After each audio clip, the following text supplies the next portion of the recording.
सुप्रभात प्यारे बच्चों। एक लंबे अंतराल के बाद ई शिक्षण कार्यक्रम में आपका स्वागत है। तो बच्चों, अभी अभी आप कक्षा 4 से कक्षा 5 में आए हैं। तो सबसे पहले मैं आप सब बच्चों को परीक्षा उत्तीर्ण करने के लिए बधाई देना चाहूँगी। आप सभी को बहुत बहुत बधाई। तो ई शिक्षण कार्यक्रम की शुरुआत आज हम हिंदी कोकिला के पाठ 1 प्रकृति का सार, जो कि एक कविता है, इससे शुरू करेंगे। तो इस कविता में प्रकृति के बारे में बताया है कि हम चारों ओर प्रकृति से घिरे हुए हैं। हमारे चारों ओर जो पेड़ पौधे, नदियाँ, झरने, ये सब हैं, ये हमें प्रकृति की देन है। तो चलिए कविता पढ़ते हैं। है अनमोल उपहार प्रकृति, जीवन का आधार प्रकृति।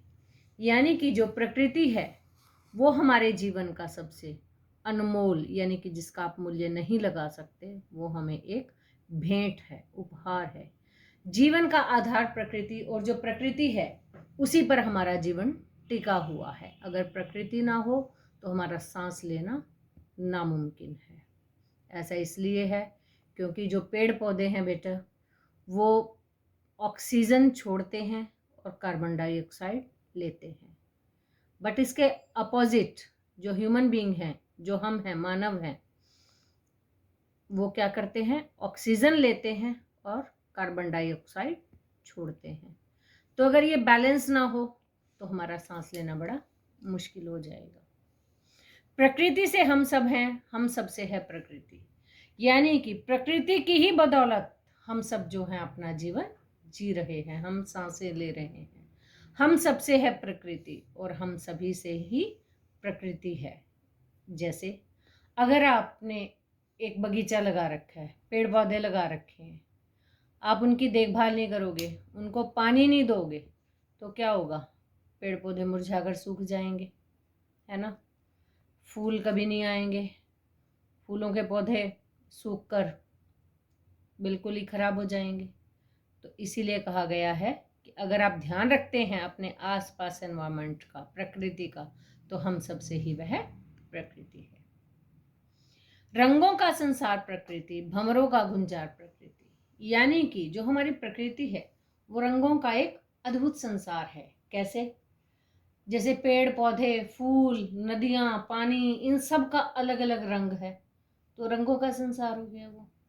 भंवरों का गुंजार प्रकृति, यानी कि जो हमारी प्रकृति है वो भंवरों का गुंजार है। गुंजन करते हैं भंवरे, कहाँ पर? फूलों पर। फूलों पर जब भंवरा बैठता है तो वो गुंजार करता है, गुंजन करता है। कहीं पुष्प, तो हमारी प्रकृति में कहीं पर तो फूल खिले हुए हैं, तो कहीं इंद्रधनुष के रंग हैं। बारिश के बाद जो 7 रंगों का इंद्रधनुष निकलता है, कहीं पर तो वो है। झरने की झंकार प्रकृति, और कहीं पर क्या है प्रकृति में? कल कल बहते हुए झरने हैं, और उन झरनों की जो है आवाज वो झंकार की तरह हमारे कानों को सुनाई देती है। धरती गगन का प्यार प्रकृति, जो हमारी प्रकृति है वो धरती यानी कि पृथ्वी, और गगन यानी कि आसमान, धरती और आकाश का प्यार है।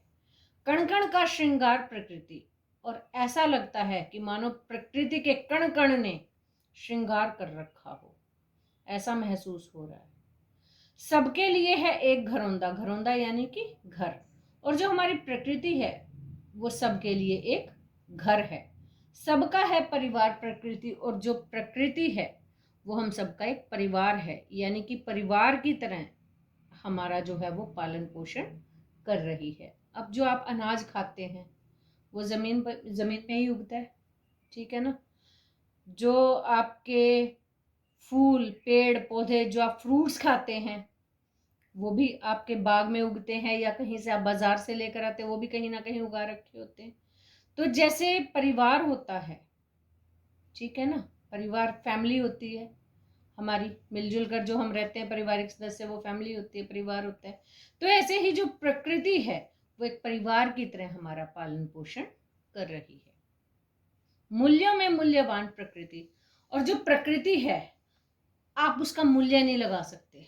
अगर मूल्य लगाने की कोशिश करेंगे तो वो सब निराधार होगा, क्योंकि जो प्रकृति है वो इतनी मूल्यवान है, ठीक है, इतनी वैल्यूएबल है कि आप उसका मूल्य किसी भी तरीके से नहीं लगा सकते। जो प्रकृति ने हमें दे रखा है, हमारी जो सांसें चल रही हैं, जो हमारा खान पान चल रहा है, जो मतलब हम अपने सराउंडेड जो सब देखते हैं, वो हमें एक प्रकृति की देन है। आप सपोज कीजिए कि अगर हवा चलनी बंद हो जाए, क्या आप सांस ले सकते हैं? अगर सिर्फ और सिर्फ धूप ही धूप निकले, न सुबह हो न शाम हो, तो क्या आप सारा दिन बिल्कुल अनवरत के आप चलते रह सकते हैं? बॉडी को आराम भी चाहिए, रात भी ज़रूरी है, दिन भी ज़रूरी है, काम करना भी ज़रूरी है, हवा भी ज़रूरी है, बारिश भी ज़रूरी, यानी कि जो भी एक बैलेंस बना रखा है, ठीक है, वो किसने बना रखा है? एक प्रकृति। प्रकृति में दयावान प्रकृति, और जो प्रकृति है वो हमारे ऊपर मेहरबान है, दयावान है। आगे, स्वच्छंद प्रकृति कैसी है? स्वच्छंद है, यानी कि स्वतंत्र है, आजाद है। मस्त यानी कि खुश है। नटखट शिशु सी, जैसे एक छोटा बच्चा नटखट होता है, चंचल होता है, ऐसे ही प्रकृति है। हर धड़कन पर मेहरबान प्रकृति, यानी कि जो हमारी सांसें चल रही हैं, जो हम सांस ले रहे हैं, वो क्या है? प्रकृति की देन है, प्रकृति की एक मेहरबानी है हमारे ऊपर, ठीक है। तो बच्चों, आपने देखा ये सारा पाठ, ये सारी कविता जो है आपकी प्रकृति के ऊपर आधारित है कि कैसे प्रकृति पालन पोषण कर रही है। जो हमारी सांसें चल रही हैं, वो कैसे प्रकृति की देन है। अगर आप प्रकृति की रक्षा नहीं करेंगे तो प्रकृति भी आपकी रक्षा कभी नहीं कर पाएगी। तो बच्चों, इस वीडियो के बाद आप इस कविता का खुद भी अच्छे से अध्ययन करेंगे, और जो भी आपको मुश्किल आए किसी शब्द में, कोई लाइन का अर्थ समझने में, तो आप इस वीडियो को देखेंगे। धन्यवाद।